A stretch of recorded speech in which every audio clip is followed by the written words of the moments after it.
नमस्कार, मैं हूं शैलेंद्र सिंह और आप देख रहे हैं हमारा यूट्यूब चैनल शब्द शब्द शैलेंद्र सिंह।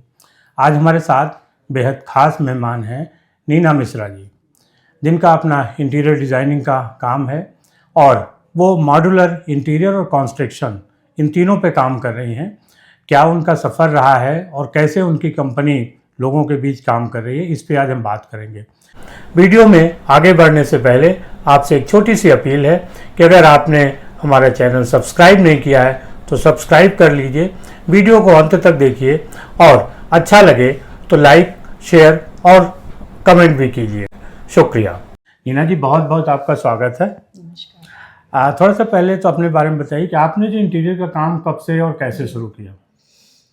तो मेरा सफ़र तो बहुत यंग एज में ही शुरू हो गया था। मैं बहुत छोटी थी तब मुझे ये आइडिया नहीं था कि मैं इस फील्ड में आगे बढ़ने वाली हूँ। तो छोटे ही एज में मेरी आदत थी कि घर में सामान को शिफ्ट कर देना, उसको चीज़ों को सुंदर बना देना, कोई कॉर्नर है तो उसको ब्यूटिफाई कर देना। ये सब अंदर से ही एक पैशन था मुझे, क्रिएटिविटी थी मेरे अंदर। फादर चाहते थे कि मैं टीचर बनूँ, तो हमने टीचिंग में अपना करा काम शुरू। उसके बाद बच्चे बड़े हो गए, तब डिसीजन लिया कि कुछ ना कुछ अपना जो पैशन है उसको भी फॉलो करना है। तो इंटीरियर का एक कोर्स मैंने किया, एक आर्किटेक्चरल ग्रुप के साथ। अच्छा। मैंने काम किया। उसके बाद सीखने के बाद मैंने खुद से डिज़ाइनिंग करना भी सीखा। अभी तो मेरे पास टीम है इंटीरियर डिज़ाइनर्स की, बट उस समय मैंने खुद से डिज़ाइनिंग वर्क सीखा, खुद से सॉफ्टवेयर सीखे और उस पर खुद से काम भी किया। उसके बाद मैंने प्रोजेक्ट्स एग्जीक्यूट करे खुद पर्सनली, कॉन्ट्रैक्टर्स और कारपेंटर्स की मदद से। और फाइनली फिर एक स्टेज आया जब मुझे लगा कि अभी कुछ और नया करना है, क्योंकि उससे मैं सेटिस्फाइड नहीं थी। और मैंने फिर, भगवान ने मुझे मिलवाया मिस्टर दीपक शर्मा से, आर्टिलेक्स के ओनर हैं जो, और उनके साथ मिलके मुझे एक नया कॉन्सेप्ट पता चला कि हम इंटीरियर डिज़ाइनिंग मॉड्यूलर कॉन्सेप्ट पे भी कर सकते हैं। इससे पहले हमने इंटीरियर डिज़ाइनिंग पूरी की पूरी कारपेंटर के कॉन्सेप्ट पे की थी, कारपेंटर वर्क के कॉन्सेप्ट पे किया था। किचन्स ही करते थे, खाली वार्डरोब्स और किचन्स ही मॉड्यूलर में करते थे। तो किसी और को कॉन्ट्रैक्ट दे के करवाते थे। जब हमें ये पता चला कि हम इंटीरियर्स भी कर सकते, तो मैंने फिर इनके साथ वी जॉइंट हैंड्स, हमने हाथ मिलाए और फाइनली हमने शुरू किया काम। अच्छा। और हम डिज़ाइनिंग करवाते थे और प्रोडक्शन सारा आर्टिलेक्स की फैक्ट्री में होता था। एग्जीक्यूशन हमारी टीम्स मिलके करती थी और वो काम बहुत ही अच्छा हुआ। उसमें लोग बहुत खुश हुए, हमारे क्लाइंट्स का बहुत अच्छा रिस्पांस रहा और हमारे जो भी प्रोजेक्ट्स हमने किए बहुत अच्छे डिज़ाइन भी हुए और उससे भी अच्छा एग्जीक्यूशन हुआ। अच्छा।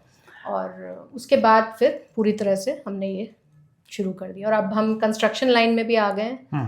तो हमारा एक आर्किटेक्ट हैं बड़े, जिनके साथ कोलैबोरेशन है और हमारे पास टीम है जो कॉन्ट्रैक्टर्स की, और कंस्ट्रक्शन टीम है जो कंस्ट्रक्शन करती है, और उसके बाद इंटीरियर्स हम खुद करते हैं। अच्छा, आपने जो पिछले 8-10 साल में बदलाव देखा, किस तरीके से इंटीरियर या कंस्ट्रक्शन के काम में हो रहा है, वो थोड़ा सा बताइए। क्या है, कैसे बदला लखनऊ?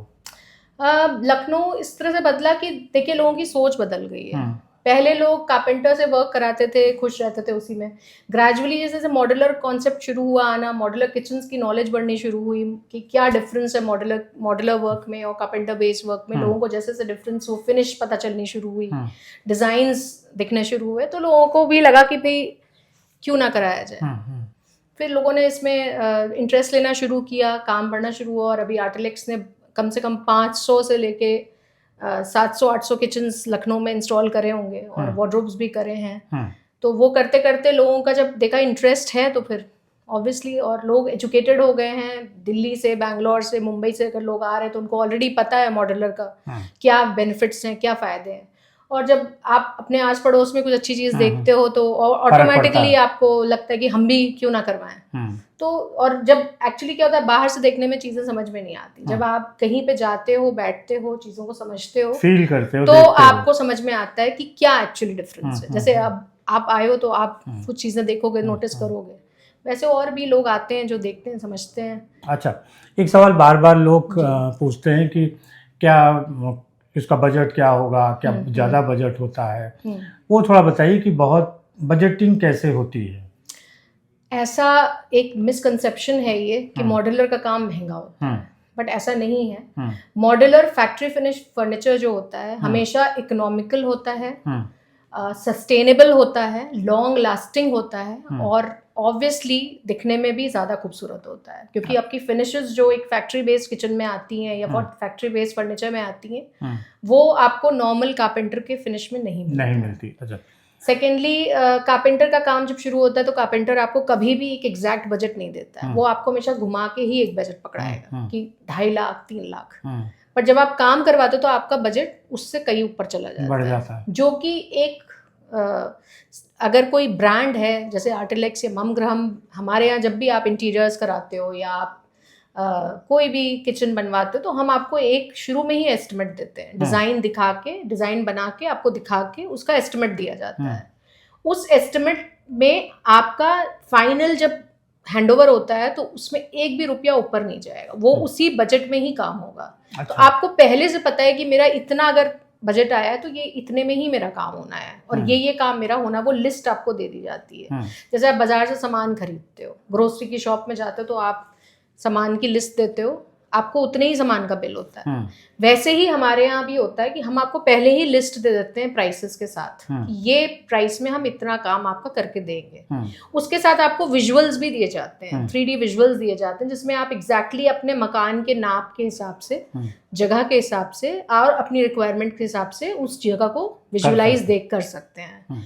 आपको पता चल जाता है कि हमारा रूम कैसे दिखने वाला है, और उसके बाद जब बजट आपको दे दिया जाता है तो आपको पता है कि मेरा इतना ही खर्चा होने वाला है, उससे ऊपर नहीं जाने वाला, तो आप मेंटली प्रिपेयर्ड हो जाते हो। अच्छा, अगर इसको थोड़ा एग्जांपल के तौर पे समझना चाहें कि मिनिमम आपने जितने भी मॉड्यूलर किचन बनाए जी, क्या कास्टिंग मिनिमम से मैक्सिमम? देखिए मिनिमम तो अगर आप कहिए तो लो बजट तो कुछ भी नहीं होता है आजकल, है ना। कारपेंटर अगर आपने कुछ भी काम कराया किचन में 1.5 लाख मिनिमम मान लीजिए आप, और ऊपर जाने में जैसे जैसे आप मेवा मिलाते जाओगे चीज़ में वैसे वैसे दाम बढ़ते जाएंगे।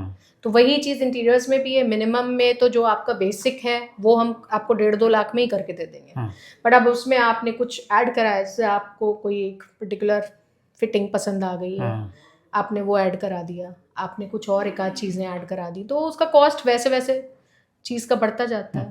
अच्छा, लोग लेकिन जो घर बनाते हैं वो आमतौर पे एक आदमी एक ही घर अपने लिए बनाता है, उसे बहुत सारा अनुभव नहीं होता है। जी। आप उसको कैसे काउंसलिंग करती हैं कि क्या उसके लिए अच्छा है?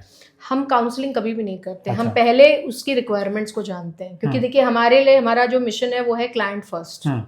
पहले क्लाइंट को क्या चाहिए वो समझिए, उसको क्या ज़रूरत है। हो सकता है उसको एक क्लाइंट को जो चीज़ की ज़रूरत है उस दूसरे क्लाइंट को उस चीज़ की ज़रूरत ही ना हो, या जिस टाइप का टेस्ट एक क्लाइंट का है उस टाइप का टेस्ट दूसरे क्लाइंट का हो ही ना। तो पहले एक क्लाइंट से जानकारी ली जाती है कि आपको क्या पसंद है, उनसे रेफरेंस इमेजेस मांगे जाते हैं उनका टेस्ट समझने के लिए।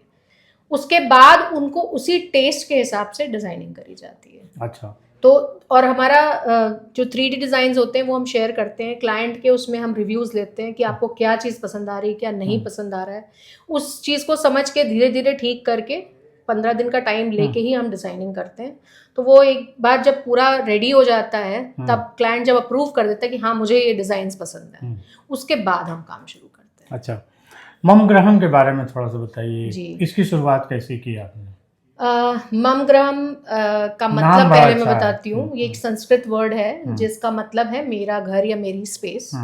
और जब भी आप कोई भी कंस्ट्रक्शन कराते हो या इंटीरियर्स कराते हो तो ऑब्वियसली आपका उस जगह से कुछ ना कुछ कनेक्शन होता है, ठीक है। तो जब आपके लिए वो चीज़ कोई ख़ास चीज़ है, तो जब हम आपका घर डिज़ाइन करते हैं तो हम उस चीज़ को दिमाग में रखते हैं कि ये एक पर्टिकुलर क्लाइंट का बहुत क्लोज उनका घर है या उनकी ऑफिस स्पेस है या उनका कोई एक स्पेस ऐसा है जो उनके दिल से बहुत क्लोज है। तो उसी चीज़ को ध्यान में रखते हुए ही हम डिज़ाइनिंग करते हैं और एग्जीक्यूशन करते हैं ताकि वो उतनी ही खुशी उनको मिल पाए जब वो प्रोजेक्ट ख़त्म हो। तो इस वजह से ये नाम दिमाग में आया कि अच्छा, ये नाम रखना चाहिए, क्योंकि ये और क्योंकि हम भारतीय हैं, भारतीय कल्चर जितना भी मॉडर्न हो जाए, हमारी तो संस्कृत से ही शुरुआत ही होती है हमारे लैंग्वेज की, तो क्यों ना संस्कृत नाम रखा जाए। फॉरेन कंट्रीज के नाम रखने से और इंग्लिश नाम रखने से कोई क्या बेनिफिट है? नहीं, वो अलग आकर्षण भी है। जी। तो बस वही सोच के मम ग्राहम नाम रखा गया था, मेरा घर। इसका मतलब इस कंस्ट्रक्शन के वर्क में महिलाएं बहुत कम रहती हैं। जी, क्योंकि उनको लगता है कि हमारा जो काम है वो पुरुषों से पड़ता है और वहाँ पे उनको कुछ कठिनाइयाँ फील होती हैं। आपको कैसा लगा और क्या दिक्कतें आई? मुझे देखिए, मेरे साथ एक एडवांटेज रहा हमेशा कि मेरे साथ एक बिजनेस पार्टनर है, दीपक जी। ठीक है, दीपक शर्मा, जिनके साथ मेरी पार्टनरशिप है मम ग्रहम में, उनका बहुत मॉरल और मेंटल सपोर्ट मुझे रहता है इस चीज़ में, क्योंकि वो मेरे बिजनेस पार्टनर तो हैं और मुझे अपनी सिस्टर भी मानते हैं वो, मैं उनकी सिस्टर हूँ। और उन्होंने मुझे बहुत सपोर्ट किया हर जगह पे, और उन्हीं की वजह से शायद मैं इतना प्रोग्रेस भी कर पा रही हूँ, क्योंकि जहाँ पर भी इस टाइप की कोई डीलिंग्स होती हैं वहाँ पे ऑब्वियसली हमारी टीम तो है ही, साथ में दीपक जी का सपोर्ट है। तो एक मेंटल सपोर्ट बहुत बड़ी चीज़ होती है। बाकी तो इतनी कोई प्रॉब्लम आती नहीं, क्योंकि हमने सब काम डिस्ट्रीब्यूट करा हुआ है और सब पढ़े लिखे लोगों को ही दिया हुआ है। कॉन्ट्रैक्टर्स भी हमारे सब पढ़े लिखे कॉन्ट्रैक्टर्स हैं, बड़े कॉन्ट्रैक्टर्स हैं, तो उस टाइप का प्रॉब्लम हमें डायरेक्टली नहीं फेस करना पड़ता है। अच्छा जी। कुछ और महिलाओं के लिए ऐसा संदेश देना चाहती हैं किस तरीके से वो सोसाइटी में आज देख रही बहुत सारी महिलाएं आगे बढ़ रही हैं, जी। तो तरक्की कैसे करें, क्या सिचुएशन में उनकी दिक्कतें आती हैं, कुछ टिप्स दे सकती हैं? मैं तो बस इतना ही बोल सकती हूँ कि आप अपने पे भरोसा रखिए, और ऐसा कुछ भी नहीं है जो औरतें नहीं कर सकती हैं, और अगर आपको खुद पे कॉन्फिडेंस है तो फिर भगवान भी आपका साथ देता है। बस ये कहूँगी कि जब से मैंने कोलैबोरेशन किया है तब से मुझे बहुत अच्छे प्रोजेक्ट्स करने को मिले हैं। अभी हम भारत पेट्रोलियम कॉरपोरेशन के प्रोजेक्ट्स कर रहे हैं, 4 प्रोजेक्ट्स, और बड़े नेताओं के प्रोजेक्ट्स हमारे चल रहे हैं, VIP प्रोजेक्ट्स भी चल रहे हैं, और जो भी काम किया है उसमें बहुत अप्रिसिएशन मिला है। अगर आपको कभी भी कंस्ट्रक्शन से रिलेटेड या आपको कोई भी डाउट्स है इंटीरियर से रिलेटेड और आप क्लियर करना चाहें, तो मैं फ्री ऑफ कॉस्ट कंसल्टेशन देती हूँ अपने लोगों को। अगर आपको कभी भी कोई कंसल्टेशन करना तो आप आइए, हमारे यहाँ विजिट करिए, और हम फ्री ऑफ कॉस्ट आपको कंसल्टेशन देंगे। तो इस तरीके से आपने देखा कि नीना जी कैसे हम लोगों की मदद कर सकती हैं।